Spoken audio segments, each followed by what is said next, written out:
뉴욕 증시는 호스니 무바라크 이집트 대통령의 전격 퇴임 소식에 일제히 상승했습니다. 다우지수는 0.33% 올랐습니다. 유럽 증시도 하락세를 접고 상승 반전했습니다. 장 초반 약세 흐름에서 무바라크 이집트 대통령의 퇴진 발표 이후 주가는 강세로 돌아섰습니다. 국제유가는 중동 지역의 정정 불안과 원유 수급에 대한 우려가 완화되며 10주 만에 최저치를 기록했습니다. 서부 텍사스산 원유는 1.3% 폭락한 85달러 58센트를 기록했습니다. 이번 달 미국의 소비 심리가 전달 대비 0.9포인트 오른 75.1로 8개월 만에 최고 수준으로 개선됐습니다. 감세한 연장과 소비자들이 시장을 낙관적으로 바라보기 때문으로 풀이됩니다. 미국이 1분기에 예상보다 강력한 성장세를 보일 것으로 전망됐습니다. 필라델피아 연방은행은 43명의 전문가들을 대상으로 실시한 조사 결과를 인용해 미국의 경제가 1분기에 연율 3.6%의 성장을 이룰 것으로 예상했습니다. 미국의 지난해 12월 무역 적자 규모는 전월비 5.9% 확대된 506억 달러로 나타났습니다. 원유 거래를 제외한 적자폭은 153억 달러로 3월 이후 최저치를 기록했습니다.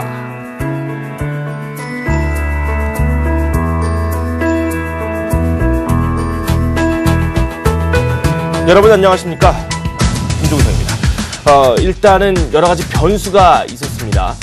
뉴욕과 유럽 증시 상승세로 반전이 됐는데 이집트의 호스니 무바라크 대통령이 자리에서 물러났습니다. 이 때문에 이 상승세로 전환이 됐고요. 국제유가도 큰 폭으로 하락하는 모습이 나왔습니다. 길게 연장이 될 듯한 이집트 사태 단시간에 빠르게 해결되는 모습이 나왔는데요. 그만큼 경제에 미치는 파급 효과도 컸습니다. 어떤 일들이 있었는지 저희가 종합해보는 시간 갖도록 하겠습니다. 구체적인 내용 더 알아보도록 하겠습니다. 리딩투자증권 남성욱 연구원 연결되어 있습니다. 안녕하세요. 예, 안녕하세요. 네. 먼저 저희가 살펴봐야 될 게 3대 지수 마감 사항부터 살펴보는 게 좋을 것 같아요. 뉴욕 증시 상승세로 전환이 됐죠? 예. 다우산업지수 같은 경우에는 12,273.26포인트로 43.97포인트 0.36% 올랐습니다. 그리고 나스닥 지수도 2,809.44포인트로 18.99포인트 상승하는 모습 보여줬고요. 그리고 S&P 500 지수도 1,329.15포인트로 0.55% 오르는 모습을 연출했습니다. 이는 조정은 곧 매수의 기회일 뿐이라는 것을 확인한 뉴욕 증시의 고점 높이기가 지속되고 있다. 이렇게 설명할 수가 있겠고요. S&P 500 지수 같은 경우에는 지난해 12.78% 올랐습니다. 근데 벌써 올해 들어서만 5.69% 오른 모습 볼 수가 있겠고요. 요즘 상당히 긍정적으로 볼 수 있다 말씀을 드릴 수가 있겠습니다. 일단 걱정하고 계셨던 부분이 이집트 사태입니다. 증시 악재로 크게 부각됐었던 이집트 사태가 이제 호스니 무바라크 대통령이 극적으로 18일 만에 사임 발표를 하면서 일단락됐고요. 군부가 권력을 이양받음에 따라 이제 불확실성이 남아있다고는 하지만 일단 다우 흐름을 보면 뉴욕 증시 투자자들은 이미 이를 잃은 지 오래다. 그래서 영향력이 상당히 줄어들었다라고 설명을 할 수가 있겠습니다. 네. 먼저 저희가 이집트 사태를 한번 살펴보는 것도 좋을 것 같아요. 이집트의 대통령, 이 무바라크 대통령이 18일 만에 이 자리에서 물러났는데 참 좀 연장이 될 것 같다라는 생각이 들었어요. 시위대가 요구했던 대로 바로 물러난 게 아니라 이 대선까지는 좀 자신의 지위를 유지하겠다 이런 이야기를 했었다가 다시 또 물러난다고 번복을 했습니다. 구체적인 내용 더 알아볼까요? 일단은 현지에서 평가하고 있는 거는 이집트 민주화의 승리였다 이런 분위기가 많고요. 분위기를 보시게 되면 18일 만에 사임을 수용하게 된 건데 일단 이집트 현지 경제를 보시게 되면 높은 물가 실업률 그리고 경제 앞에서도 경제난 때문에 그 시민들의 불만이 상당히 고조가 돼 있었다. 그렇기 때문에 이런 부분들이 철권 정치도 이러한 시민들의 반대에서는 무기력했다 이런 평가가 있었고요. 이렇게 되면서 오바마 대통령 같은 경우에는 이집트의 날이다. 이집트가 영원히 바뀌었다 이런 코멘트를 달았습니다. 네. 이 대외 변수였던 이 이집트 사태 해결의 실마리를 찾음으로써 우리 증시에도 또 어떤 영향을 미칠지 한번 저희가 연구를 쭉 해봐야 되겠습니다. 미국에서 나왔던 여러 가지 경제 지표도 한번 저희가 살펴보도록 하죠. 소비자 신뢰 지수가 꽤 괜찮게 나왔네요. 예, 경제 회복에 대한 이제 신뢰감이 많이 올라가면서 소비자 신뢰 지수 같은 경우에도 많이 상승하고 있습니다. 예비치가 75.1포인트 예상치 나오고 있고요. 전월 대비해서 소폭 상승하는 모습 보여주고 있습니다. 요거는 이제 2010년 6월 이후에 최고라고 볼 수가 있겠고요. 요거는 이제 방금 전에 말씀드렸던 것처럼 경제가 회복되고 있다. 요거에 대한 이제 시장에서 받아들이는 반응이다. 이렇게 보실 수가 있겠습니다. 네. 그리고 지난해 12월 미국의 무역 적자 이 확장이 되기는 됐는데 이 원유 거래를 제외하면은 또 그렇지만은 않은 것 같아요. 예, 일단은 무역 적자 부분 보시게 되면 뭐 단기적인 우려감을 표해야 되는 게 아니냐 이렇게 얘기가 많이 나오고 있습니다. 406억 달러 정도 나왔고요. 뭐 예상치인 405억 달러에서는 뭐 대체로 부합했다 이런 평가가 많았습니다. 그리고 말씀하셨던 것처럼 석유 수입 비용이 2년 내 최고 증가하고 있던 영향이라고 이렇게 나오고 있는데 요건 역시 방금 전에 소비자 신뢰 지수와 같이 경기가 회복되는 과정에서 규모 자체가 늘어나고 있는 거기 때문에 그 적자 규모가 늘어난 거에 대해서는 크게 걱정할 필요 없다라는 현지 분석 자료가 많이 있었습니다. 네, 예, 미국에서 나왔던 소식 정리를 좀 해봤고요. 유럽으로 넘어가 보도록 하겠습니다. 유럽 증시 장 초반에 좀 부진했었는데 이집트에서 이 소식이 들려오면서 이 상승으로 반전이 됐거든요. 영국 증시가 비교적 많이 올랐죠? 예, 맞습니다. 말씀하셨던 것처럼 이제 초반에는 약세를 좀 보였습니다. 하지만 미국의 소비자 심리 지수가 호재 등을 바탕으로 해서 장중에 낙폭을 서서히 줄여나갔습니다. 그리고 마감을 앞두고 무바라크 이집트 대통령이 물러나기로 했다는 소식이 전해지면서 상승폭을 확대하는 모습 보여줬습니다. 영국 FTSE 100 지수 같은 경우에는 3거래일 만에 상승 반전해서 전일 대비해서 42.89포인트, 0.71% 상승하는 모습 보여줬고요. 그리고 독일과 프랑스 증시도 이틀 연속 상승하는 모습 보여줬습니다. 독일 닥스 30 지수 같은 경우는 전일 대비해서 30.92포인트, 그러니까 0.42% 정도 올랐고요. 그래서 7,371.20포인트로 마감했고, 프랑스 CAC 40 지수 같은 경우에도 6.17포인트 올라서 4,101.31포인트를 기록했습니다. 네, 유로존의 위기가 완전히 해결되지는 않았는데 유럽 중앙은행 총재죠. 악셀 베버 독일은행 총재가 자리에서 물러나겠다 이런 이야기를 했습니다. 향후 이 총재 도전에 포기하겠다 이런 뜻으로 풀이가 가능한데 뭐 이 점 어떻게 해석할 수 있을까요? 일단 11일 보도된 자료에 의하면 이제 베버 총리가 더 이상 ECB에 대한 이제 총재 역할을 하기 힘들다라고 밝혔는데요. 요거는 이제 지난 목요일 ECB에서 추가적으로 포르투갈 국채 매입이 재개되면서 유로존에 대한 위기설이 한 번 더 부각됐던 모습과 연관 지을 수가 있겠는데요. 요번에 그리스 사태라든가 뭐 포르투갈, 이태리 문제들이 계속 부각이 되면서 뭐 지쳤다 이런 분위기가 많이 나오고 있고요.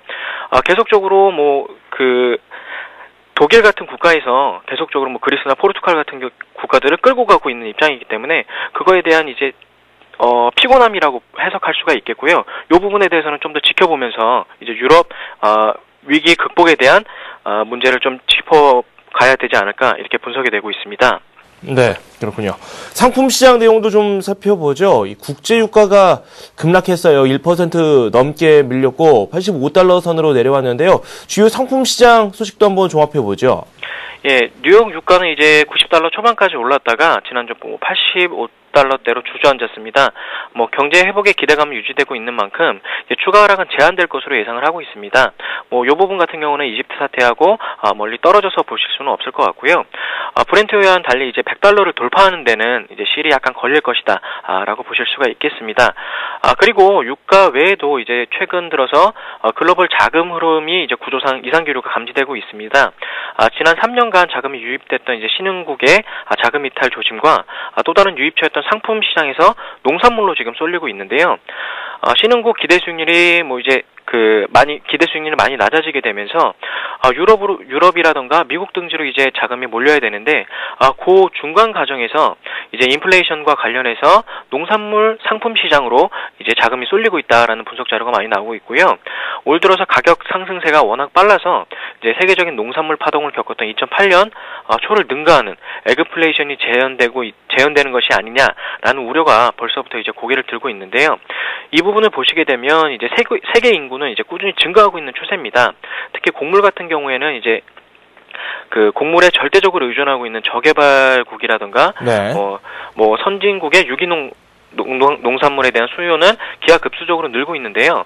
요거에 비해서 이제 이상기후 등으로 인해서 뭐 브라질이라든가 뭐 그 남미 쪽 그리고 러시아 등지에서도 이런 부분이 수요를 쫓아가지 못하고 있기 때문에 뭐 일부분 농산물 가격의 특성상 기복은 있을 수는 있지만 올해 내내 강세 국면이 지속될 것이라는 뭐 세계적인 예측 기관들이 보고 있습니다. 그래서 세계의 곡물 생산이 2.2% 정도 감소해서 곡물 가격이 30% 이상 올라갈 수 있다는 미국 농무부의 분석도 있었고요. 그래서 이 부분 관련해서 이제 투자 부분을 이쪽의 포트폴리오를 짜시는 것도 괜찮은 전략이다 이렇게 말씀을 드릴 수가 있겠습니다. 그리고 이 이후에 이제 채권 금리를 보시게 돼도 채권 금리가 이제 상승세를 보이고 있는데요. 이는 이제 양적 완화로 달러가 이미 시장에 넘쳐나고 있는 상황에서 이제 채권 시장에서 빠져나온 자금이 주식 시장으로 바로 흘러 들어가고 있지는 않고 중간에 이제 곡물 시장을 거쳐서 갈 것이다라는 분석이 나오고 있고요. 요 부분 때문에 곡물 가격이 어느 정도 안정이 되면 S&P 500 지수가 올해 안에 1,400선에 오를 것이라고 예상했던 월 투자 전략가들도 1,500도 가능해 보인다라는 분석도 이렇게 나오고 있습니다. 네, 알겠습니다. 이번 주 주요 일정을 좀 살펴볼게요. 미국에서 어떤 소식들이 대기되어 있나요? 일단 15일 소매 판매를 시작으로 미국 주요 지표들이 발표될 예정에 있습니다. 소매 판매는 예상치 0.5%를 상승할 것으로 나오고 있고요. 재고 지표는 일전에 ISM 제조업 지수에서 재고 증대에 대한 압박이 늘어나고 있다라고 코멘트를 해드렸던 것처럼 0.7%로 소폭 증가할 것으로 나오고 있습니다. 그리고 16일 발표되는 주택 관련 지표는 재고 증진 압력에 따른 고용률 증가, 그리고 그로 인해서 소폭 개선될 것으로 예상을 하고 있습니다. 그리고 또한 이날 발표되는 FOMC 의사록의 코멘트도 주목해서 봐야 한다 이렇게 나오고 있고요. 얘기 나오고 있고요. 그리고 17일 같은 경우에는 CPI와 주간 실업 청구 건수 등 시장에 큰 영향을 미치는 지표들이 발표될 예정입니다. 현재에서는 소폭 증가할 것이라는 전망하고 있지만 일시적일 수 있는 만큼 크게 걱정할 필요는 없다라는 분위기입니다.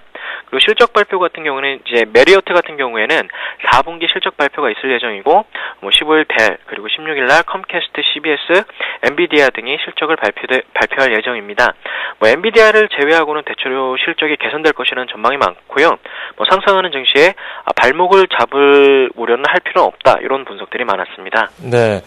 이번 주 기업들의 실적 발표 내용도 좀 저희가 예상해 보도록 하죠.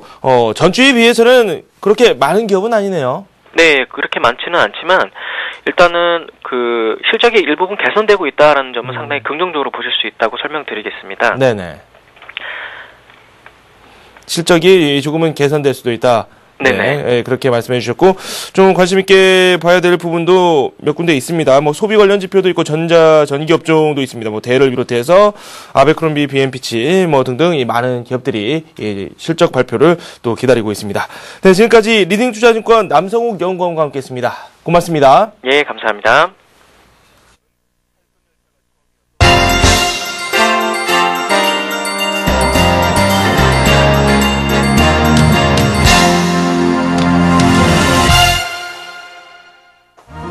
안녕하세요. 글로벌투데이 박미라입니다. 이번 한 주도 보다 발빠르고 신선한 지구촌 소식들 전해드리겠습니다. 먼저 AP통신 주요 소식부터 시작합니다. 사퇴를 거부하겠다고 확고한 입장을 보였던 무바라크 대통령이 결국 국민들의 요구 앞에 무릎을 꿇었습니다. 이에 따라 무바라크 전 대통령 하야 이후 이집트 전국 정상화를 위한 후속 조치가 본격 시작됐습니다. 이집트의 권력을 넘겨받은 군 최고위원회는 성명을 통해 군부는 대선과 총선이 실시될 때까지 6개월 동안 국정을 운영할 것이라고 선언했습니다. 후세인 탄타위 국방장관이 이끄는 군 최고위원회는 또 구헌법을 개정하기 위한 개헌위원회를 구성한 뒤에 새 헌법이 마련되면 국민투표에 붙이겠다고 약속했습니다. 이에 대해 야당 지도자 중 한 명인 아이마 누르 알 가드당 대표는 군 최고위의 조치가 시위대를 만족시킬 것이라며 이는 혁명의 승리라고 환영의 뜻을 나타냈습니다. 무바라크 체제의 노골적인 야권 탄압과 부정 속에 치러진 지난 총선에서는 집권 국민민주당이 전체 의석의 83% 이상을 차지했습니다. 이 결과는 친정부 성향의 무소속 당선자까지 합치면 여권의 의석 점유율은 90%를 훨씬 초과합니다. 이런 가운데 이집트 과도 내각도 무바라크 대통령 하야 이후 처음으로 회의를 열고 치안 질서의 조속한 회복을 우선적 과제로 제시했습니다. 아흐메드 샤피크 총리는 기자회견에서 현 정부의 우선적 과제는 치안을 회복하고 시민들이 일상생활로 복귀할 수 있도록 하는 것이라고 전했습니다. 샤피크 총리는 또 무바라크가 국외로 출국했다는 소문과 관련해 그는 여전히 흔해 휴양지인 샤름 엘 셰이크에 있다고 밝혔습니다. 튀니지와 이집트의 민주화 시위가 주변 아랍 국가에도 영향을 미치면서 예멘에서 사흘째 반정부 시위가 계속되고 있습니다. 알리 압둘라 살레 대통령의 퇴진과 정치 개혁을 촉구하는 수천 명의 시위대는 예멘 경찰과 충돌했습니다. 대부분이 대학생의 시위대는 예멘 국민은 정권의 붕괴를 원한다는 구호를 외치며 수도 사나의 중앙 광장으로 진입하려다 경찰의 제지를 당했습니다. 수십 명의 시위대는 경찰 저지선을 뚫고 이집트 혁명 다음은 예멘이라고 부르짖으며 대통령궁을 향해 행진하기도 했습니다. 목격자들은 경찰이 곤봉으로 때리자 시위대가 돌을 던져 맞서면서 시위자 4명이 다쳤으며 23명이 경찰에 의해 구금됐다고 전했습니다. 야당 관계자들은 지난 경찰이 전날 시위 군중을 강제 해산시킨 타이즈에서 밤새 120명이 구금됐고 산에서도 10명의 시위자가 붙잡혔다고 주장했습니다. 한편 예멘 야당은 이날 2013년 임기가 끝나면 권좌에서 물러나고 자신의 아들에게 대통령직을 승계하지도 않겠다고 약속한 살레 대통령의 정치 개혁 제안을 받아들였습니다. 야당 지도자들은 정부의 정치 개혁 제안을 수용한 이유에 대해 정권을 바꾸게 한 튀니지와 이집트의 소요 사태가 예멘으로 확산하는 것을 막기 위한 것이라고 설명했습니다. 1978년 이후 장기 집권해온 살레 대통령은 퇴진 운동이 일어나자 2013년 임기가 끝날 때까지 재임하면서 정치 개혁을 하겠다고 다짐했습니다. 하지만 민주화 세력은 살레 대통령의 즉각 하야를 요구하고 있습니다. 이탈리아 여성들이 미성년 매춘 혐의를 받고 있는 베를루스코니 총리의 퇴진을 요구하며 주요 도시에서 가두 시위를 벌였습니다. 이탈리아 뉴스통신에 따르면 팔레르모에서 수천 명의 여성들이 우리는 여성의 존엄성을 수호하고자 한다는 구호가 적힌 플래카드를 들고 거리를 행진했습니다. 또 남동부 도시 바리와 북동부 트리에스테, 베네치아에서도 여성들의 시위가 이어졌고 가톨릭 수녀들도 대열에 동참했습니다. 이탈리아 국내뿐만 아니라 이날 오전 일본 도쿄 소재 이탈리아 영사관 앞에서 약 100여 명의 여성들이 소규모 집회를 개최했습니다. 예술인과 언론인, 노동조합원, 일반 시민 등이 합류한 시위대는 무바라크 다음은 실비오 베를루스코니 차례라는 구호를 외치며 시위를 벌였습니다. 베를루스코니 총리는 모로코 출신 나이트클럽 댄서 카리마 엘 마루구, 일명 루비가 17세이던 지난해 상반기 대가를 지불하고 성관계를 가진 혐의를 받고 있습니다. 또 소매치기 혐의로 붙잡힌 루비를 석방시키기 위해 밀라노 경찰에 압력을 행사한 혐의에 대해서도 검찰의 수사를 받고 있습니다. 하지만 베를루스코니는 성관계 대가로 돈을 지불한 적은 한 번도 없다며 부인했습니다. 또 베를루스코니 총리 지지자들은 이날 여성 집회가 정치적 동기에서 비롯된 것이라며 전국적인 항의 시위를 비난했습니다. 스위스 가정 내 군용 총기류를 보유하지 못하도록 하는 내용의 발의안이 국민투표에서 부결됐습니다. 스위스의 군용 총기 소유 부재한 국민투표에서 26개 주 가운데 절반 이상의 주에서 반대표가 우세했고 전체 유권자 가운데 약 57%가 반대표를 던졌습니다. 발의안이 가결되려면 투표에 참여한 유권자의 과반 및 26개 주의 과반 등 두 가지 요건을 모두 충족해야 합니다. 바젤과 취리히 등 도시 지역에서는 찬성표가 앞섰지만 독일어권인 동부와 중부, 남부 이탈리아권 등 농촌 지역에서는 반대표가 쏟아져 나왔습니다. 중도 좌파 사회민주당과 반전평화단체가 주도한 발의안은 군용 총기류를 지정된 병영에만 보관토록 하고 전국적인 총기 등록제를 실시하는 내용이었습니다. 사회민주당 등은 유럽 국가에서 가장 높은 총기 자살률을 줄이고 총기로 인한 사건, 사고를 예방하기 위해 발의안을 제출했습니다. 하지만 민간인의 무장을 통해 자주 국방태세를 유지해온 전통과 자유롭게 총기를 보유할 수 있는 권리를 인정해야 한다는 여론에 밀렸습니다. 공식 통계에 따르면 스위스에서는 연간 1,300건의 자살 사건 가운데 총기를 이용한 경우가 25%에 달합니다. 하지만 총기로 상대방을 살해하는 사고는 상대적으로 낮은 편입니다. 신체 건강한 모든 남성들이 병역 의무를 지니는 스위스에서는 군 복무를 마친 뒤 자신이 사용하던 군용 총기를 가정에 보관할 수 있도록 허용하고 있습니다. 탈레반이 아프가니스탄 남부 칸다하르주의 경찰서를 공격해 19명이 사망했습니다. 현재 칸다하르주는 탈레반의 근거지로 각종 테러 공격이 끊이지 않고 있습니다. 아프가니스탄 남부 칸다하르주에서 탈레반이 경찰 본부에 대한 자살 폭탄 등의 공격을 감행해 아프간 보안 경찰 19명이 사망하고 49명이 부상을 당했습니다. 탈레반 대원들은 로켓포 공격, 자살 폭탄 공격, 그리고 폭발물이 가득 적재된 차량을 돌진시키는 다양한 방식으로 경찰 본부를 공격했습니다. 주 관리는 탈레반 공격으로 경찰 15명과 정보요원 1명이 사망했다고 발표했으나 후에 나토군 측은 사망자가 19명으로 늘어났으며 이 중에는 민간인 2명이 포함됐다고 말했습니다. 부상자 수는 어린이 등 민간인 23명을 포함해 49명으로 집계됐다고 나토군 측은 덧붙였습니다. 공격 현장에서는 최소 1회 이상의 폭발이 있었으며 경찰과 탈레반 간의 치열한 총격전이 벌어졌습니다.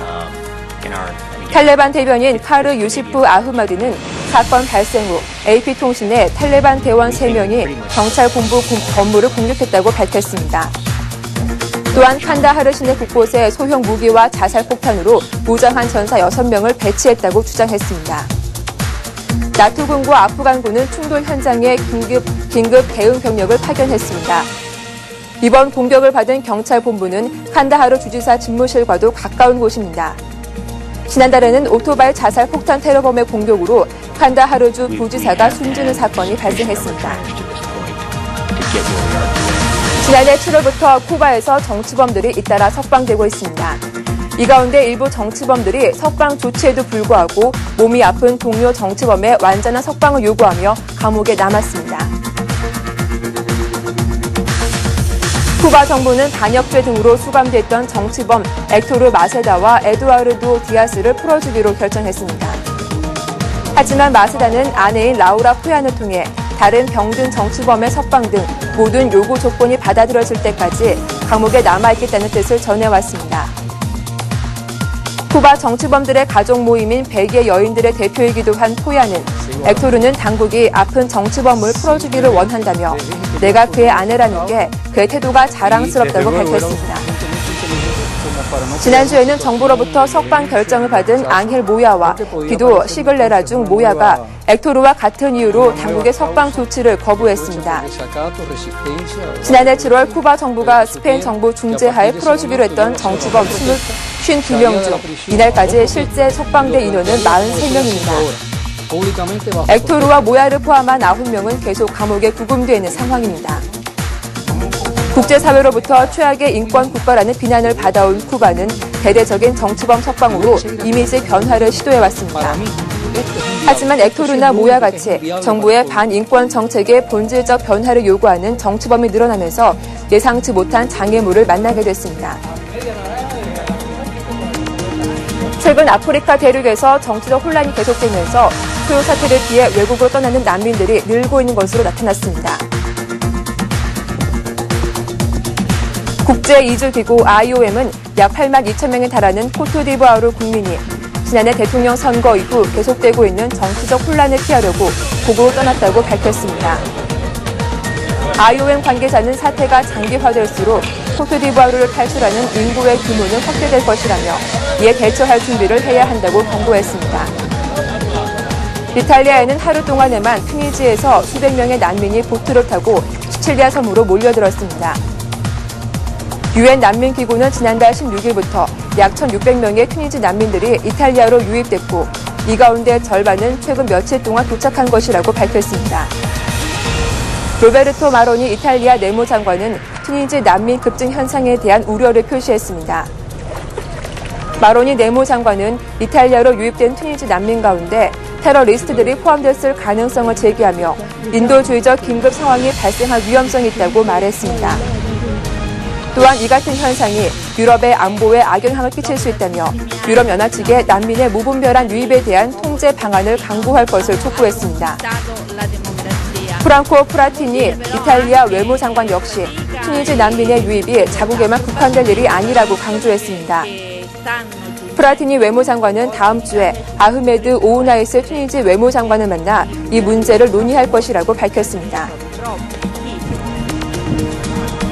미국 뉴욕에서 20대 남성이 28시간 동안 4명을 살해하는 무차별 살인 행각을 벌여 충격을 주고 있습니다. 뉴욕에서 한 20대 남성이 28시간 동안 가족과 시민 4명을 살해하고 지하철 등에서 마구잡이로 흉기를 휘두르며 난동을 벌이다 결국 경찰에 붙잡혔습니다. 경찰에 따르면 그래피티 예술가인 막심 겔만은 브루클린에 있는 자신의 아파트에서 친어머니와 언쟁 도중 양아버지가 끼어들자 흉기로 양아버지를 살해하고 달아났습니다. 조사 결과 겔만은 어머니의 자가용을 몰게 해달라고 어머니에게 요구했으나 거절당하자 말싸움을 시작한 것으로 드러났습니다. 겔만은 이어 전 여자친구 집을 찾아갔습니다. 집에 있던 여자친구 어머니를 발견하고 흉기로 찔러 숨지게 했고 여자친구가 귀가하자 역시 흉기로 난자해 살해했습니다. 이후 겔만은 여자친구 집을 나와 훔친 승용차로 시내를 질주하다 승용차를 추돌해 상대 운전자에게도 흉기를 휘두르고서 차량을 바꿔 타고 달아났습니다. 이 운전자는 가슴 부분에 상해를 입었으나 생명에는 지장이 없는 상태입니다. 겔만은 훔친 차량을 몰고 다시 도주하다 한 60대 보행자를 지어 숨지게 했습니다. 또 미드우드에 있는 한 주택 진입로에 차량을 버리고 배회하다 마주친 택시 기사 등 남성 2명도 흉기로 찔러 다치게 했습니다. 겔만은 이어 전철을 갈아타고서 운전석으로 가 경찰을 4층에 문을 두드렸으나 미래 신고를 받고 잠복했던 경찰에게 결국 붙잡혔습니다.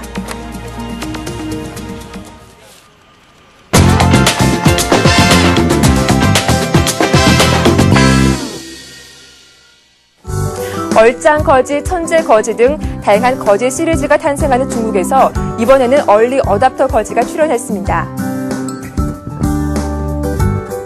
중국의 한 웹사이트는 최근 후난성 창사에서 촬영한 것으로 알려진 한 거지의 모습이 올라왔습니다.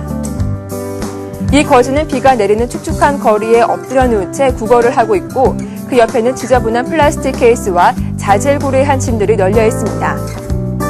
하지만 한 시민이 그를 가까이서 관찰한 결과 놀랍게도 우선 안에는 작은 노트북이 있었고 거지는 그 노트북을 자유자재로 이용하고 있었습니다. 이어폰까지 끼우고 영화를 감상하는 듯 보인 거지는 주위 눈초리에도 아랑곳 않고 문화생활을 즐기고 있었습니다. 일명 얼리 어답터 거지를 담은 이 동영상은 이미 조회수가 10만을 훌쩍 넘었을 만큼 네티즌들 사이에서 큰 이슈가 되고 있습니다. 각국의 퍼스트 레이디들은 일반적으로 유명 디자이너 의상을 입곤 하는데요. 하지만 이러한 룰을 과감하게 깬 영부인이 있습니다. 바로 미셸 오바마인데요.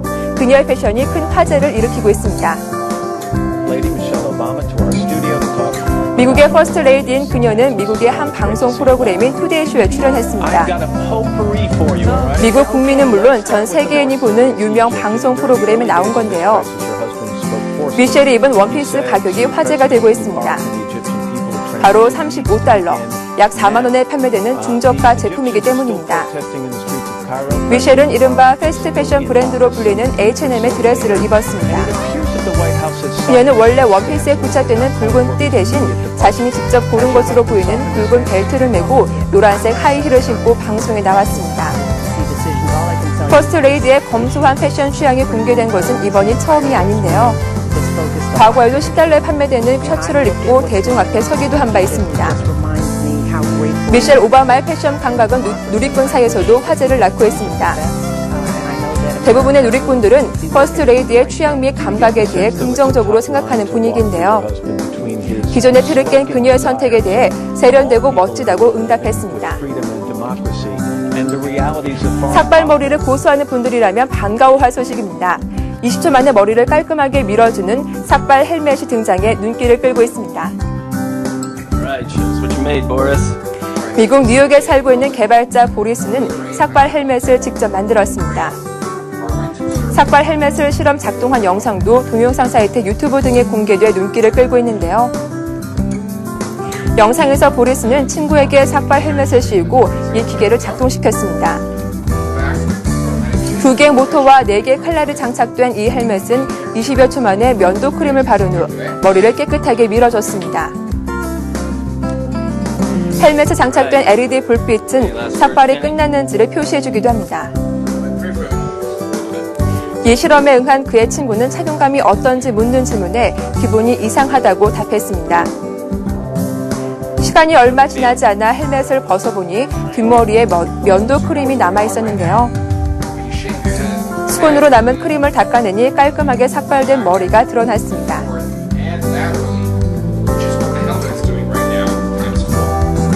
개구리가 개구리를 먹는 끔찍한 사진이 공개됐습니다. 그 모습 함께 확인해 보시죠. 영국 일간지 데일리메일은 미국 메릴랜드 한 수영장에서 거대한 개구리가 사촌 중 하나로 보이는 개구리를 잡아먹는 사진을 게재했습니다.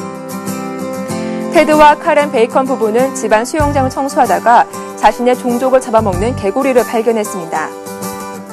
그들은 개구리가 물속으로 들어가기 전에 신속하게 사진을 찍었는데요.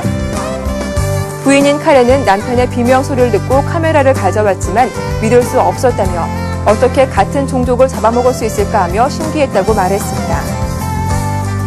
이 특정 종족은 캐나다와 미국에 거주하는 거대 식용 개구리로 뱀, 작은 새, 개구리, 쥐와 같은 작은 동물을 잡아먹는 것으로 알려졌습니다. 식용이 왕성한 것으로 알려져 자연 생태계에도 적지 않은 영향을 미치는 것으로 전해졌습니다. 한 누리꾼이 자신의 애완동물인 햄스터를 위해 만든 요리가 화제가 되고 있습니다. 작은 친구를 위해 정성껏 요리를 만들어 제공한 누리꾼이 해외 인터넷 사이트에서 주목받고 있습니다.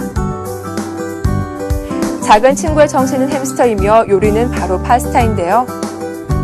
파마산 치즈와 파슬리 채소를 곁들인 파스타는 색깔의 조화도 좋아 보기에 좋습니다. 맛은 어떨까요? 한 인물 햄스터의 표정을 보면 맛도 뛰어난 것 같습니다. 요리의 제목은 파스타 프리마베라. 맛있는 음식도 혼자만 먹으면 맛이 덜할 텐데요. 조그만 친구를 위해 음식을 준비한 정성이 해외 누리꾼들의 마음을 따뜻하게 만들었습니다. 러시아 지하철 한복판에서 끔찍한 흡혈 사건이 벌어져 충격을 주고 있습니다. 러시아 상트페테르부르크 지하철에서 한 남성이 흉기로 여성의 목에 상처를 낸 뒤 흡혈을 시도하고 도주했습니다. 이어 흡혈남의 피해를 입은 인원은 총 15명으로 나이는 16세에서 28세로 알려졌으며 모두 여성을 대상으로 지하철에서 범행을 벌였다고 한 통신이 전했습니다. 수사에 나선 현지 경찰은 추적 끝에 흡혈남을 체포하는 데 성공한 것으로 알려졌습니다. 조사 결과 그는 우크라이나 출신의 28세 남성으로 확인됐습니다. 그는 자신의 범행에 대해 시인한 것으로 알려졌으며 정확한 신분 및 범행 동기는 아직 밝혀지지 않았습니다. 그는 자신이 뱀파이어라고 자처하며 그간 여성을 대상으로 상습적인 흡혈을 시도했고 조심하라는 메시지를 남기는 등 이상 행각을 벌여온 것으로 드러났습니다. 피해자들은 봉변을 당한 직후 혹시 모를 사태에 대비해 전원 에이즈 검사를 받아온 것으로 알려졌습니다. 한편 해당 사건을 접한 현지 누리꾼들은 끔찍한 상황에 두려움을 표했습니다. 오늘 글로벌 투데이에서 준비한 소식은 여기까지입니다. 보다 생동감 넘치는 소식으로 내일 다시 인사드리겠습니다. 고맙습니다.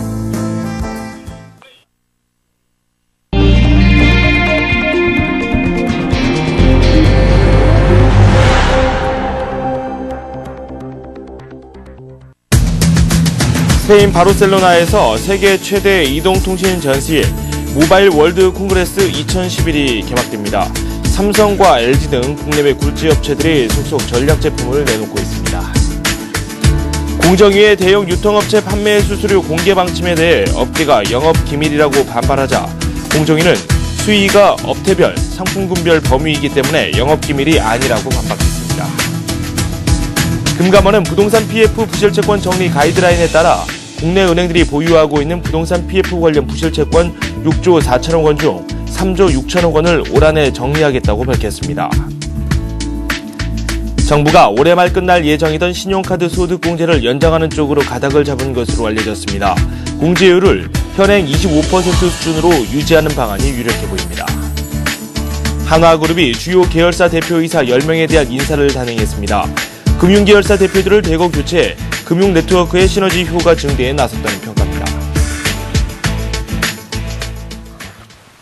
네, 서울경제신문 이종배 기자와 함께하도록 하겠습니다. 어서 오세요. 네, 안녕하십니까. 네, 전 세계 전자기기 업체들의 경쟁이 본격적으로도 시작됐네요. 예, 그렇습니다. 올해 이제 스페인에서 개최되는 모바일 월드 콩그레스가 있는데요. 네. 모바일 월드 콩그레스는 스마트 모바일 기기의 경연장으로 불려도 될 것 같습니다. 네. 우리나라의 삼성전자를 비롯해서 LG전자, 그리고 애플, 구글 등 IT 업체 간의 치열한 경쟁이 예상되고 있는데요. 네. 모바일 월드 콩그레스에서 전략 제품들을 공개를 했는데요. 네네. 우선 삼성전자는 올해 출시할 전략 제품을 좀 공개를 했습니다. 네. 이 중 최대 기대작으로 관심을 모으고 있는 갤럭시 S2를 첫 공개를 했는데요. 네네. 갤럭시 S2의 경우 4.3인치 크기 아몰레드 플러스 화면하고요. 듀얼코어 프로세서를 탑재한 것으로 알려졌고요. 애플도 이에 맞춰서 갤럭시 탭 10.1도 첫 선을 보였는데요. 네네. 갤럭시 탭 10.1은 전 갤럭시 탭 7인치보다 화면을 키운 게 특징인데요. 네. 사실 현재 태블릿 PC를 놓고 삼성전자는 휴대용 사이즈를 강조하고 있고요. 네네. 애플은 좀 더 크기를 더 키워가고 있는데요. 이 양측 간의 대결에서 누가 이길지도 좀 관심입니다. 네. 왜냐하면 스마트 경쟁에 늦게 뛰어든 LG전자도 세계 최초 3D 스마트폰인 옵티머스하고요. 네. 그다음에 태블릿 퍼시인 옵티머스 패드로 승부수를 띄웠는데요. 네. 우리나라 삼성전자, LG전자는 이번 전시 기간 동안에 다양한 컨퍼런스하고 시연을 통하고요. 또 기자 네. 간담회를 통해서 스마트폰 시장에서, 스마트 기기 시장에서 우위를 점한다는 전략입니다. 네, 이 국내 기업 안에서도 지난해 큰 영향력을 행사했던 그런 기업도 있고 쓴맛을 봤던 그런 그렇죠, 기업들도 예. 있기 때문에 더 기대가 되는 이번 대회입니다. 그리고 다음 소식을 좀 살펴봐야 될 것 같은데 이 공정거래위원회가 이 물가 상승을 억제하기 위한 대책 마련에 본격적으로 나선 모습입니다. 여러 유통업체들의 판매 수수료를 공개하겠다 이런 의견을 내놨는데 그렇죠. 이 업계의 반발이 만만치 않았어요. 네, 그렇죠. 요즘 공정거래에 보면은 최일선 업무가 본연의 임무보다는 물가 잡기에 총력을 기울이겠다는 평가에도 과언이 없는데요. 네네. 이런 공정위가 이제 최근 꺼낸 카드가 할인전 등 대형 유통점의 판매 수수료 공개 방침을 밝힌 건데요. 네네. 문제는 판매 수수료 공개 방침에 대해서 업계가 좀 반발하고 있습니다. 업계의 얘기를 종합해 보면요. 판매 수수료는 마케팅 등에 드는 투자 비용도 포함되어 있고요. 네. 이를 마진으로 보고 비싸다 하는 것은 좀 어불성설이라고 반박하고 있고요. 또 어느 나라 정부도 백화점의 판매 수수료를 공개하는 적은 없다. 네. 한마디로 제조업체의 원가를 공개하는 것과 마찬가지다. 영업기밀이다. 이렇게 반발하고 있는데요. 영업기밀 논란이 확산되자 공정위는 해명 자료를 직시냈습니다. 네네. 해명 자료를 통해서 공개 수위가 업태별, 상품 군별이기 때문에 영업기밀이 아니다. 이렇게 좀 반대 입장을 밝혔는데요. 네네. 문제는 중소기업들도 정부가 추진 중인 판매 수수료 공개제도의 실효성에 의문을 제시하고 있습니다. 만약 정부 말대로 업태별, 상품 군별로 판매 수수료를 공개한다 그러면 과연 실효성이 있냐. 이런 의문을 제기하고 있는데요. 이렇다 보니까 공정의 이번 조치에 대해서 탁상 행정이다. 이런 비판이 좀 많이 나오고 있는데요. 네. 과연 물가 잡기에 총력을 기울이는 공정의 행보가요. 네. 여론의 어떤 지지를 받을지가 좀 관심입니다. 네.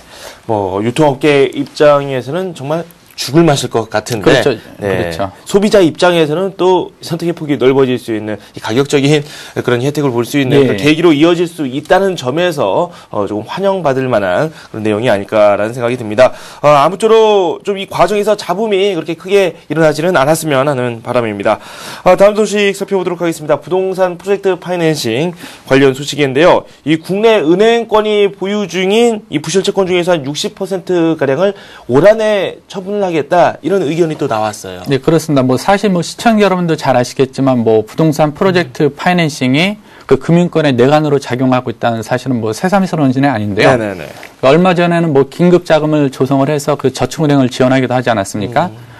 금융권에 따르면요, 지난해 말 기준으로 국내 은행들이 보유하고 있는 부동산 PF 관련 부실 채권은 총 6조 4천억 원을 알려지고 있습니다. 네네. 여기에서 금융당국이 현재 6조 4천억 원 중 한 3조 6천억 원, 그러니까 네. 약 57.2%를 올해 안에 정리할 계획이라고 밝혔는데요. 네. 나머지 부실채권 2조 8천억 원어치는 내년 이후 단계적으로 정리한다는 프로세스입니다. 네. 그래서 57%가량이 올해 정리가 되기 때문에 부동산 PF 부실채권에 대한 대대적인 조치가 이루어질 것으로 전망이 되고 있는데요. 네. 그 금융당국이 이렇게 그 강력하게 나서는 이유를 보면요. 그 작년 말 현재 그 부동산 PF 대출은 은행 총 대출금의 3.2%뿐이 안 됩니다. 네네. 하지만 그 전체 부실 채권에서는 26.2%를 차지한 정도로 되게 큰데요. 네. 특히 이제 금융당국은 그 부동산 PF 관련 부실 채권을 정리하기 위해서요. 네. 앞으로 이제 은행별로 그 부동산 PF 부실 채권 정리 사항을 점검하기로 했습니다. 그렇군요. 그리고 참 논란이 많았습니다. 신용카드 이 소득공제 혜택을 놓고 그렇죠. 참 이게 없어질 것인지 아니면 유지가 될 것인지 많은 분들께서 궁금해하실 수밖에 없었어요. 일단은 이 유지되는 쪽으로 가닥을 잡아가고 있다. 이런 소식이 조금씩 들려오고 있거든요. 예, 그렇습니다. 뭐 신용카드 공제를 폐지한다는 소식이 전해지면서 뭐 정부가 여론에 좀 문매를 맞았는데요. 네네. 뭐 사전에 충분한 예고 없이 이루어지다 보니까 심한 반발을 사고 있습니다. 네. 정부는 이에 따라서 그 올해 말 끝날 예정이었던 그 신용카드 소득 공제를요, 그 연장하는 쪽으로 가닥을 잡았고요. 네. 이제 그 공제로 어느 정도로 가져가느냐가 다음 순서인데요. 그렇죠. 그 정부 안팎에서는 그 소득 공제를 연장하는 대신 공제율을 현행 25%인데요. 네. 25%에서 그 30% 올리자는 주장이 있습니다. 네. 하지만 그 30% 올릴 경우 혜택을 받는 사람이 그만큼 줄어들기 때문에 네네. 또 다른 여론의 문매를 맞을 수 있다는 단점이 있는데요. 네. 그래서 현재 여러 가지 입장에서는 그 공제율을 현행 수준이 25% 수준으로 유지할 것으로 유력시되고 있고요. 네. 사실 그 신용카드 공제가 처음 생긴 것은 지난 99년입니다. 네. 99년 후 계속 이제 일몰 연장을 통해서 계속 연장이 되고 있는데요. 신용카드 공제를 통해서 많은 세금이 좀 빠져나가는 것은 사실이지만 네. 그 동시에 그 신용카드 공제가 그 신용카드 사용을 촉진시킴으로써요. 네네. 그 자영업자 등 세원 노출에 기여한 것도 큰 사실이거든요. 네네. 어떻게 보면은 신용카드 소득 공제는 그 동전의 양면을 그대로 갖고 있어서 네. 그 정부로서도 뭐 쉽게 그 선택을 내리기 어려운 상황입니다. 네. 일단은 이 봉급쟁이들 입장에서는 이 환영을 할 만한 그런 내용이네요. 네, 다음 소식은 하나그룹에서 이 인사를 단행했다는 소식입니다. 이 금융 계열사를 중심으로 해서 인사폭이 좀 컸다고 하는데 향후에 이 금융 시너지 효과를 좀 극대화하기 위한 그런 조치였다. 이런 해석이 또 나오고 있어요. 그렇죠. 일단은 하나그룹이 이제 겁체수사가 일단락되지 않았습니까? 네네. 일단락되면서 그간 하지 못했던 사장단 인사를 어제 일요일 단행을 했습니다. 뭐 뚜껑을 연 결과 지적하신 대로 그 금융계열사 대표들이 대거 교체되면서 네. 뭐 세대 교체 및 구조 조정이 가속화된 게 특징인데요. 네. 뭐 하나그룹은 그 세대 교체와 사업 구조 가속화를 위해서요. 이번 인사에서 이전보다 평균 4, 5세 젊은 사장단을 전면에 배치했습니다. 네. 뭐 여기에는 뭐 세대 교체도 있고 그 금융 그 계열사 간의 시너지 가속화 여러 효과를 노릴 수 있을 것 같은데요. 사실 이제 그 하나그룹을 끝으로 해서 주요 그룹의 사장단 인사가 거의 끝났습니다. 네. 끝났는데 그 이번 사장단 인사의 특징을 좀 종합해 보면요. 여러 가지가 있겠지만 가장 큰 게 이제 그 세대 교체로 대변되는 인적 쇄신이 지난해보다 더 빠르게 이뤄졌다. 이런 평가를 내리고 있는데요. 아마도 이면에는 그 여러 그룹들이 이제 3세 경영인 체제를 준비하고 있지 않습니까? 네. 그러니까 그 3세 경영인에 대한 대비도 담겨 있는 것 같습니다. 그렇군요. 이번 주 주요 일정 마지막으로 살펴보겠습니다. 참 물가 때문에 이 고민이 많은데 이 정부가 이번 주에도 고민이 좀 심할 것 같아요. 네, 그렇습니다. 네. 그 이번 주에도 뭐 물가 관련 이슈가 키포인트가 될 것 같습니다. 1월 17일 물가 지수가 공개되고요. 네네. 또 그 물가 안정을 위한 추가 대책도 예고되고 있고요. 또 이런 가운데 그 1월 고용 동향도 발표가 예정돼 있습니다. 네. 그 일정별로 보면요. 그 우선 14일에는 그 장기 재정 운영 계획을 수립하는 2010년, 2015년 그 국가 재정 운영 계획 수립이 본격화됩니다. 네. 그 최근 들어서 이제 그 재정 건전성을 우려하는 목소리가 커지고 있는데요. 그 정부가 그 장기 재정 운영 계획에서 그 부채 비율을 국가 채무 비율을 어떻게 가져갈지가 가장 관심입니다. 네. 또 14일에는 그 한국개발연구원에서 그 2월 경제 동향 및 그 2010년 그 사교육비 조사 결과를 발표하고요. 네.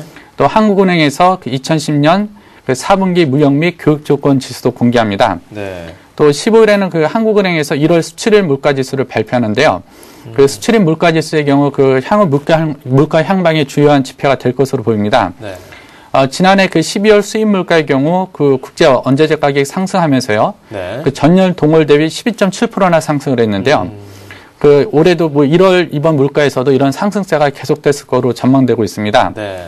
그 16일에는 기획재정부에서 1월 고용 동향 지표를 발표하는데요. 네. 사실 뭐 수치상으로는 고용 지표가 썩 나쁘진 않게 이어지고 있는데 네. 그 고용 체감도는 부진한 상황이 계속 이어지고 있는데요. 그 1월 고용동향 지표에서도 뭐 그 수치상의 지표하고요. 네. 체감도 지표가 좀 심한 괴리를 보일 것으로 전망되고 있습니다. 그렇죠. 그 17일에는 그 기획재정부에서 그 지난해 그 연간 국내 인구 이동 통계 결과를 발표하고요. 네. 제1차 그 공공기관 경영 평가관 워크숍을 엽니다.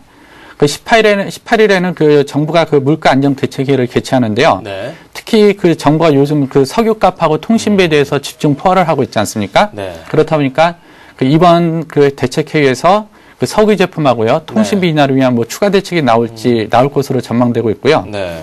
그 같은 날 한국은행에서는 그 1월 어음부돌 동향을 발표합니다. 네. 이렇게 해서 서울경제신문 이종배 기자와 함께 다양한 소식 살펴봤습니다. 고맙습니다. 네, 감사합니다. 네, 지난주 우리 증시 많이 하락했습니다. 2000선이 무너졌고 1977선에 마무리가 됐는데요.